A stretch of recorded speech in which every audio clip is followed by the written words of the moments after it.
All right, everyone. I wanted to talk about some UK news today. This is probably going to be a bit rambling because there's a lot to talk about as far as this goes. As some context, I'm a bit of an Anglophile.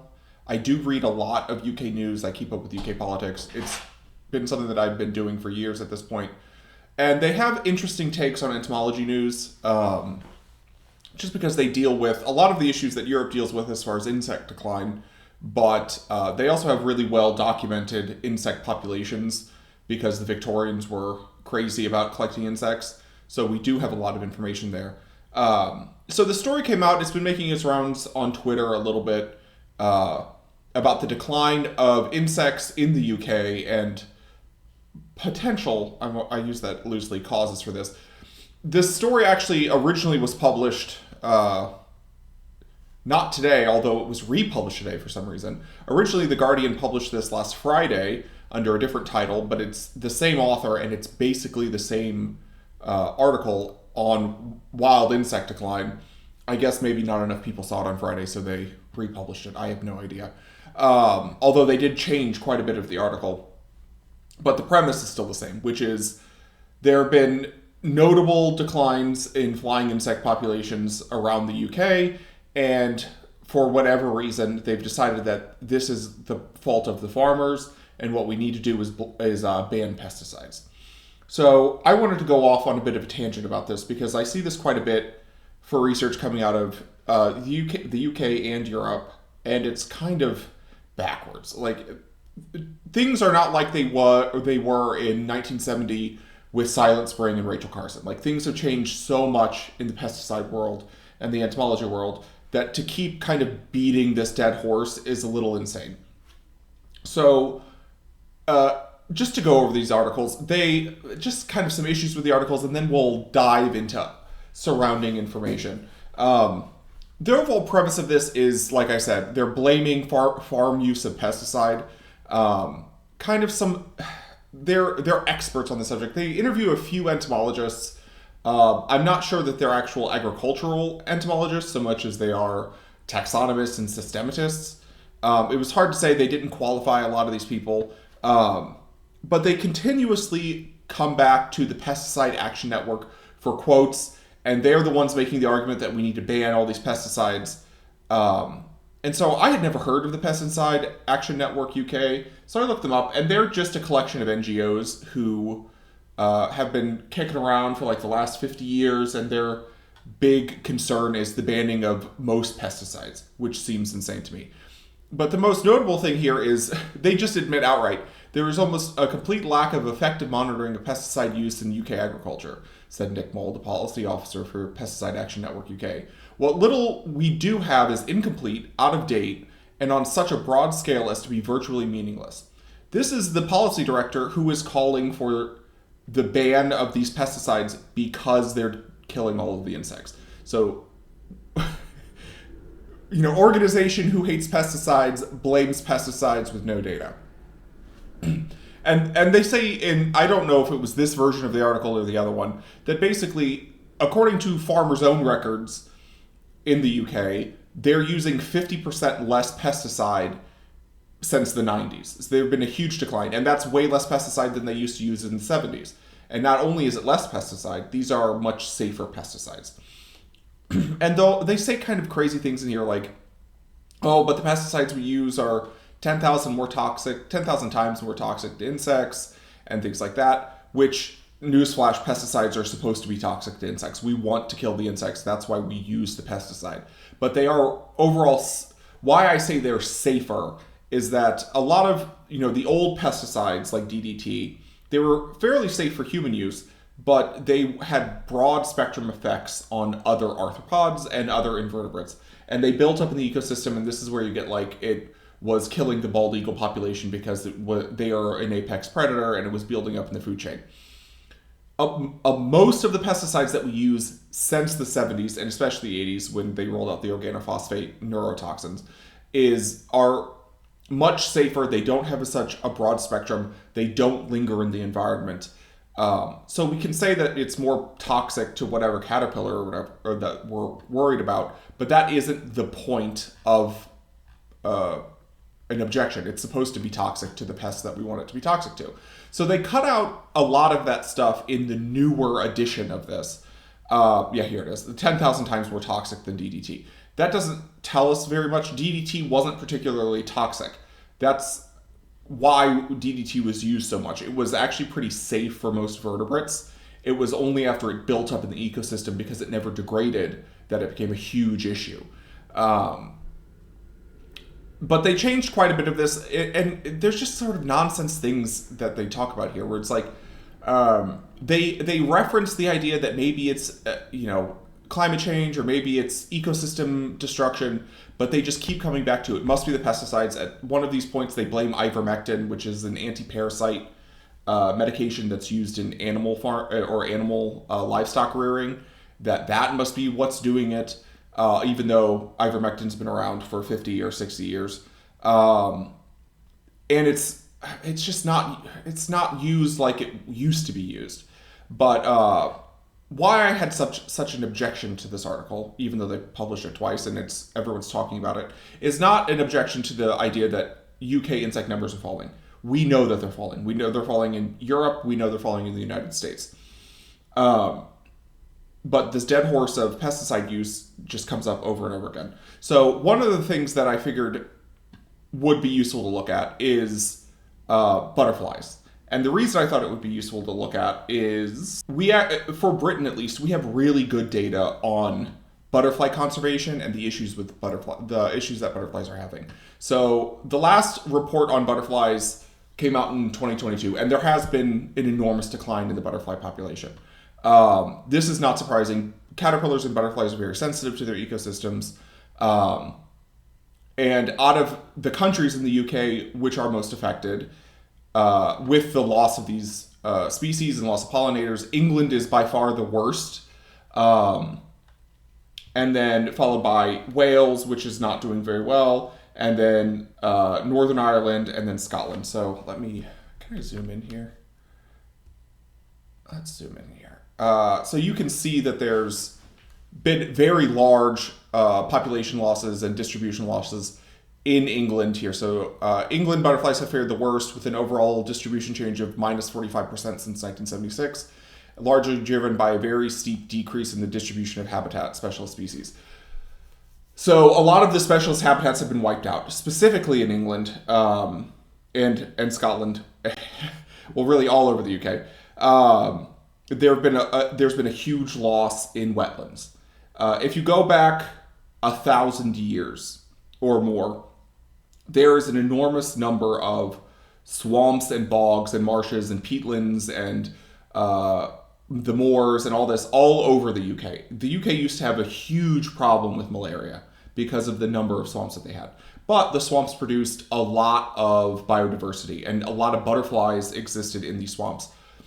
Starting, in 1400 or so, there was a systematic draining of a lot of these swamps that has continued to the modern day. Just in the last 100 years, there's been a 90% loss of extant wetlands in the UK. And this is a huge, huge problem.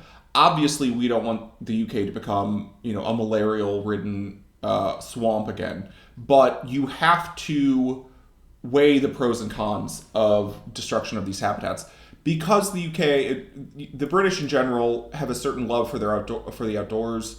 Unlike Americans who have a love for the outdoors, but it's a different thing. Like, Americans tend to be very proud of the wild, sort of untamed parts of the country. Like, we love the national parks, we love the mountains, we love the forests. In the UK, it's more like a walled garden, like a giant garden island where, the major threats were eliminated hundreds of years ago. The last wolf was killed hundreds of years ago. The last bear, if they even had bears, I'm not even sure they even had bears at any time. A lot of these things were killed, and so, the countryside became a fairly safe place to experience nature. You could go out with the kids and you wouldn't be mauled by a puma like you would if you went, into the Rockies or something in the United States. So it's a very different relationship, but the UK in general love the outdoors. And so over the last 200 years, there's been a great documenting of UK wildlife, and the UK has produced an enormous number of very successful and respected entomologists, including butterfly specialists. There have been a lot of butterfly specialists that have come out of the UK. Pretty much all of the species are known from the UK. I think there's like 59 species of butterflies. There's a lot of citizen scientists who track the butterfly populations. So these are like really well documented declines in populations. But going back to the topic of beating the dead horse of pesticide application, although I'm sure pesticides have played some part in this, the UK uses a lot less pesticide now than it did in the 70s, and it uses a lot less now than it did in the 90s. The number of farms in the UK has fallen by like 20% since the 90s. So it's not like there's more farmers spraying more pesticide. The UK is largely dependent on foreign food imports, and they have been since like World War II, which is why the rationing was so hard in World War II for the UK. I don't think it's just, there's just so much farming and this is the problem.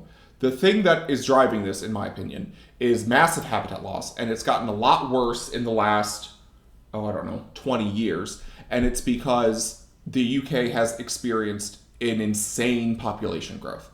I want to say that the last estimate that I saw, official estimate was from the census, was like 67 million people in the UK, which is crazy considering it's such a tiny island. And a lot of this has been driven by immigration, not by birds. The British aren't really having babies.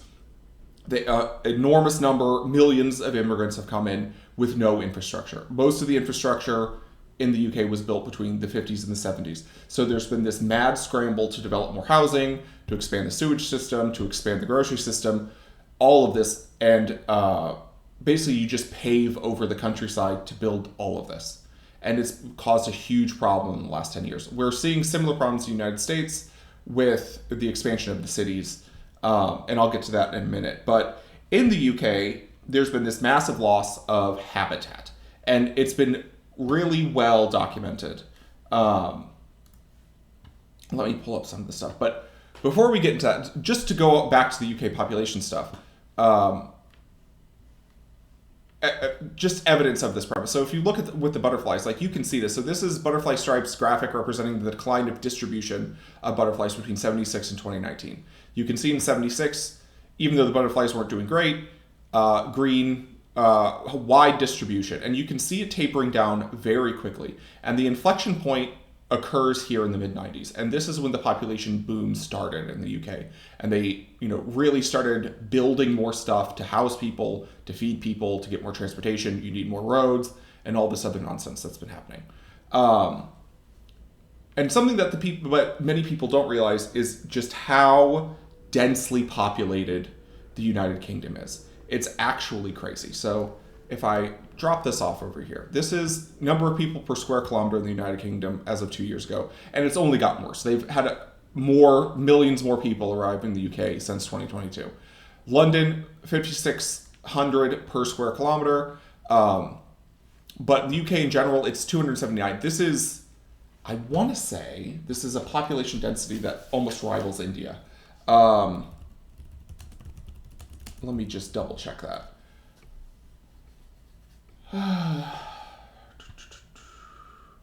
So India is more than that. It's 481, but it's like, halfway to India. And it's actually not the UK in general, but England, especially here, you can see this actually rivals England. Northwest, Southeast, not England, rivals India, and the West Midlands. These are India levels of population density. There's a ton of people in the south of the UK. Wales is a close second. Northern Ireland is third. Scotland is the most depopulated. And interestingly enough, if we go back to the butterflies, this is the same pattern that we see in the destruction of the butterfly populations. Where the population is the densest in England, the butterflies are doing the worst.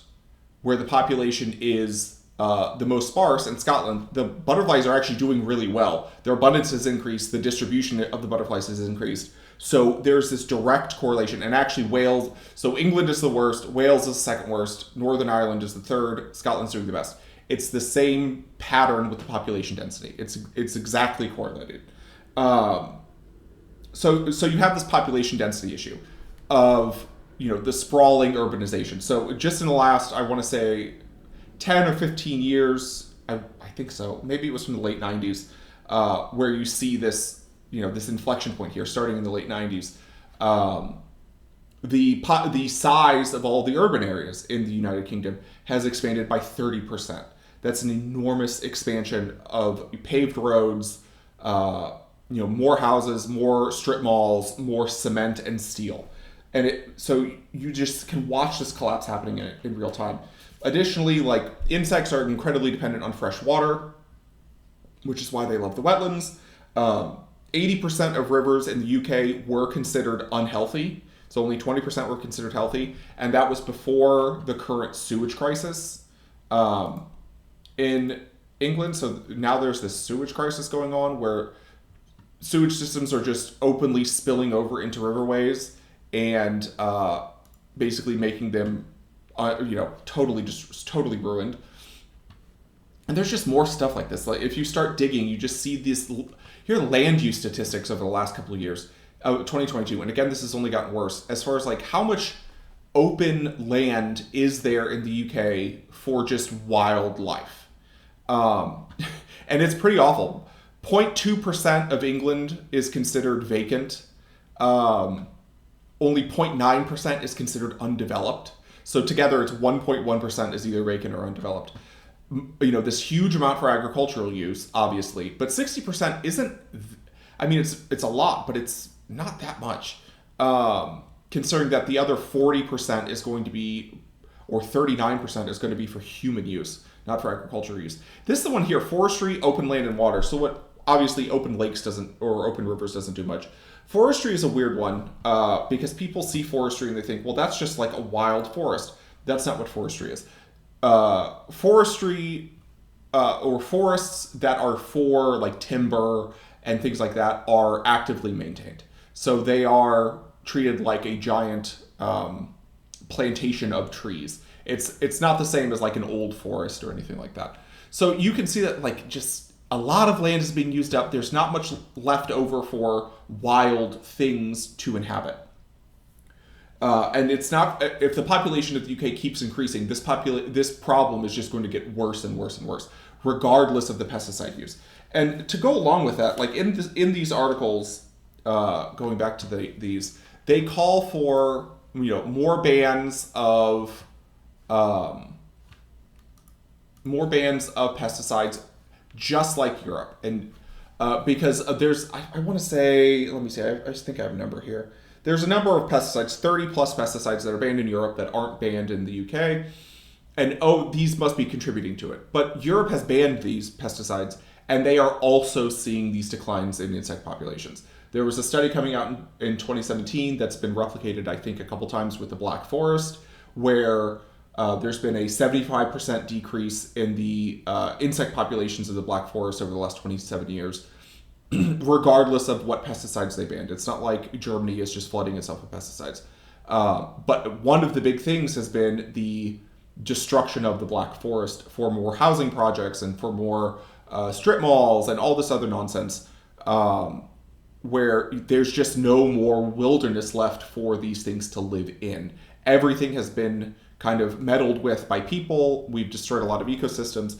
So if you are sentimentally attached to this idea of having like butterflies around that you grew up with, you're going to have to make space for them. You can't just, well, we'll tweak a little bit of the pesticide use and that'll solve this problem. That's not going to solve this problem. You need to have designated wild space that no one messes with, and then you need designated kind of low impact space where people aren't constantly building things.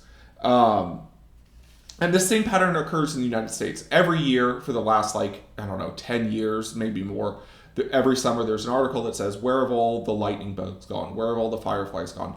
When I was growing up, we had all these lightning bugs, now you don't see them anymore. It's the same issues. Over the last 40 years, the people who are bemoaning the loss of the lightning bugs, who are now in their middle ages, there's been a 50% increase in the population of the United States. There's another 100 million people in the United States since the mid 80s.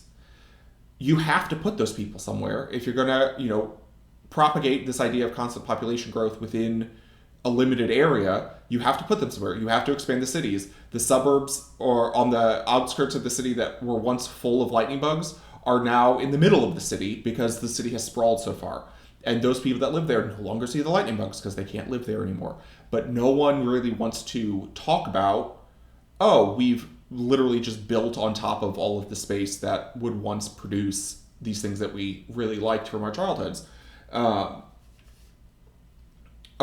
from these articles, even more insane things. It was the Pesticide Action Network UK, which is the source of this sort of nonsense. One of the things that they propose is a ban on all pesticides in urban areas. This is a psychotic, terrible thing to even propose. One, these insects that you're most concerned about aren't living in urban areas. It doesn't really matter if you're spraying in the urban areas. Two, no one wants to live in a world where these urban areas are no longer sprayed for insects. You're talking about an explosion of cockroaches, bed bugs, pantry beetles, mosquitoes, just all sorts of nasty things that cities spray for constantly because no one wants to live like that. And if you're talking about a banning of this, it's not even like, well, I can't spray my garden, the beetles are going to eat my roses or whatever. This is going to be, my house is going to become unlivable because the cockroaches are coming in off the streets, and if I go outside, I'm eaten alive by malarial mosquitoes. It's just a terrible, terrible idea. What else? There's just so much wrong with these articles. It just goes on and on. Let's see. Like I said, wetlands has been a big one. There's been such a loss of wetlands. These wetlands get drained to build more housing at this point, or to build more, or to raise up more farmland, because other farmland has been destroyed to build more houses. It's a huge problem. Some of these numbers, so I found some of these governmental reports, which I wanted to talk about, which just point out more to the loss of this wildlife habitat. So there's a habitat extent and condition in the UK from 2022. I haven't seen any new reports from the government on this. So you can just see this. The extent of UK urban environment increased by 30% between 1990 and 2019. The farmland is actually decreasing. So if you want to talk about, well, it's the farmer's framework, there's actually way less farmland now, 5% reduced, which is quite a bit because the UK needs to grow food, between 1990 and 2019. So while the population is increasing, there's actually less farming going on.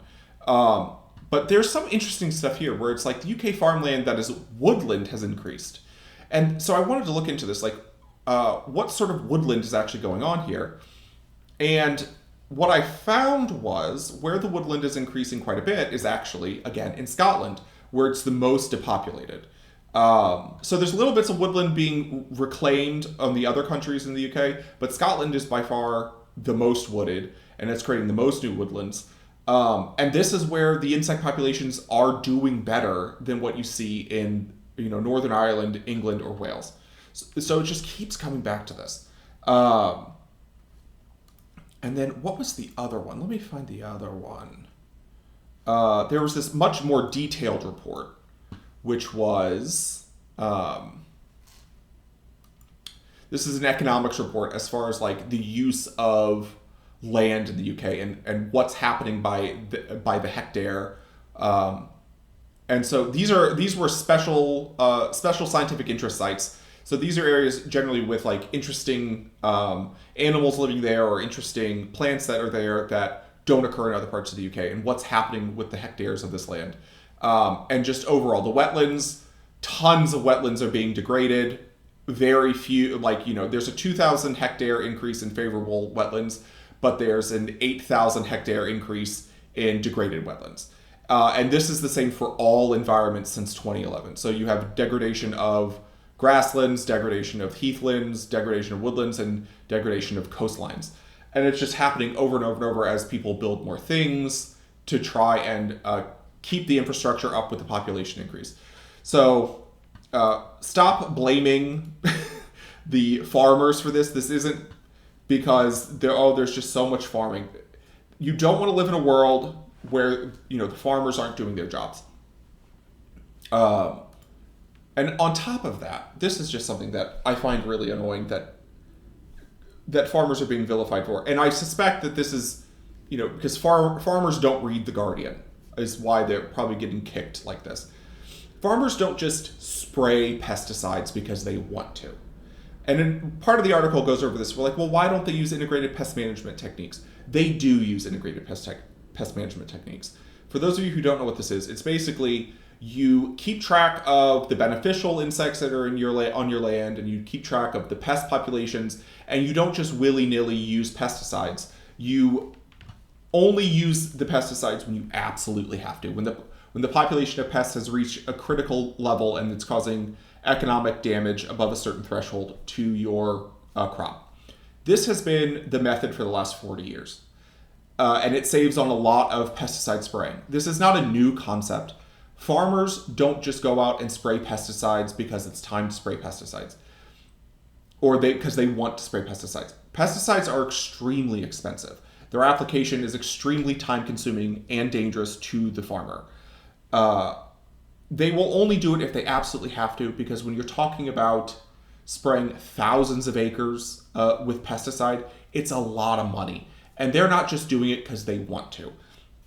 So this idea that they can reduce it further if they just stop being so frivolous and wasteful with this, it's just nonsense. That's not what's going on. Farmers aren't idiots. It takes a lot of know-how to be able to run a farm. If you haven't seen the show Clarkson's Farm, you should definitely watch it. It shows a lot of the technicalities of how difficult it is to run a farm and the amount of money that they spend trying to keep these things going. But the thing that no one really wants to talk about in detail is the absolute destruction of UK wildlife because of the destruction of UK wilderness. So I'm going to keep an eye on this. Maybe it'll come up again. It's already come up twice in the last week. And we can talk about it later. Thanks for sitting through this rambling.